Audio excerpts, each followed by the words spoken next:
तो करते हैं 961 नंबर क्वेश्चन। इसके पहले 960 क्वेश्चन हो चुके होंगे। आप डिस्क्रिप्शन बॉक्स में जाके देख सकते हैं उन क्वेश्चंस को। तो चलिए शुरू करते हैं। उच्च श्वसित वायु में कार्बन डाइऑक्साइड की मात्रा होती है 17%। मनुष्य में 1 मिनट में श्वसन दर कितनी होती है? 12 से 18 बार। बिच्छू के श्वसन अंग का नाम क्या है? पुष्ट फुफ्फुस। बिच्छू के श्वसन अंग का नाम पुष्ट फुफ्फुस है। जन्म के समय शिशु में श्वसन दर क्या होती है? 35 बार प्रति मिनट। जन्म के समय शिशु में श्वसन दर 35 बार प्रति मिनट होती है। वायुमंडलीय हवा का समुद्री तल पर कुल दाब कितना होता है? 760 mmHg। वायुमंडलीय हवा का समुद्री तल पर कुल दाब होता है 760 mmHg। किस विटामिन की कमी से रक्त का थक्का नहीं बनता है? विटामिन के की कमी से। मनुष्य का हृदय कितने कोष्ठीय होता है? 4 कोष्ठीय। सर्वदाता यानी सार्वत्रिक दाता रक्त समूह कौन होता है? ओ। और आपको पता होना चाहिए ब्लड ग्रुप 4 होते हैं, ए बी, ओ और एक और होता है बी, ए बी ओ।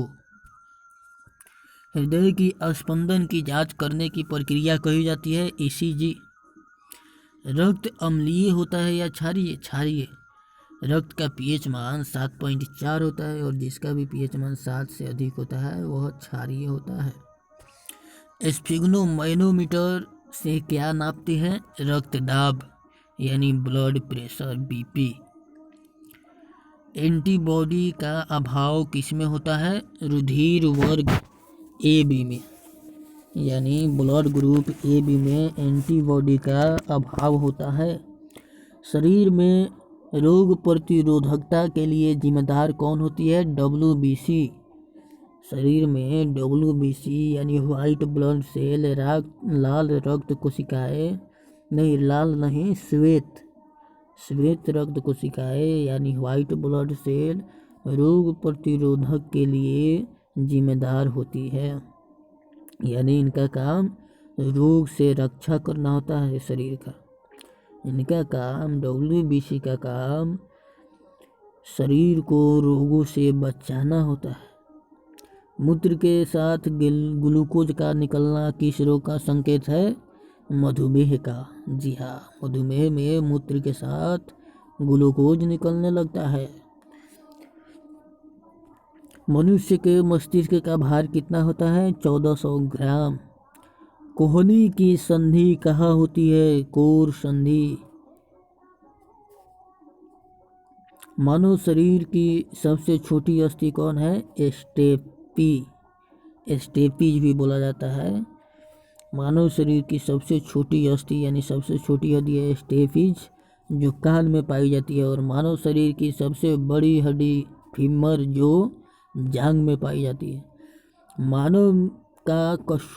मानव का मेरुदंड कितनी अस्थियों से मिलकर बना होता है? 33 अस्थियों से। मानव का मेरुदंड 33 अस्थियों से बना होता है। जैविक घड़ी का कार्य करने वाली ग्रंथि कौन है? पिनियल ग्रंथि। जैविक घड़ी का कार्य करने वाली ग्रंथि पिनियल ग्रंथि है। स्तनी में BMR नियंत्रित करने वाला हार्मोन है थायरॉक्सिन। स्तनी में यानी स्तनपाइयों में, स्तनधारियों में BMR नियंत्रित करने वाला हार्मोन है थायरॉक्सिन। नारी विकास हार्मोन कौन सा होता है? एस्ट्रोजन। जब एस्ट्रोजन हार्मोन स्रावित होता है तो स्त्री का विकास यानी नारी का विकास तेजी से होने लगता है और उनका विकास अच्छा और सुचारू रूप से होता है एस्ट्रोजन हार्मोन स्रावित होने के कारण। भोजन में आयोडीन की कमी से होने वाला रोग है ग्वाइटर यानी घेंघा रोग। कौन द्वितीयक उपभोक्ता का उदाहरण है? मेढक। मानव शिशु में अश्रु ग्रंथियां सक्रिय कब होती है? जन्म के 4 माह बाद मानव शिशु में अश्रु ग्रंथियां सक्रिय जन्म के 4 माह बाद होती है। ग्वार पट्टा किस आवास में पाया जाता है? मरु आवास में। मेंडल ने किस पादप के प्रयोग किए थे? किस पादप पर प्रयोग किए थे? मटर के पौधे पर। बरगद क्या है? आवृतबीजी। पादप भोजन बनाने में किस गैस का ग्रहण करते हैं? CO2 यानी कार्बन डाइऑक्साइड। किस में कायिक जनन होता है? पत्थर, आलू, पत्थर चट्टा, आलू तथा गुलाब में। किस में कायिक जनन होता है? पत्थर चट्टा, आलू और गुलाब में। आपको पता होना चाहिए श्वसन के बारे में कि श्वसन मानव क्यों करता है। अगर आपको पता है तो आप हमें बताइए। थैंक्स।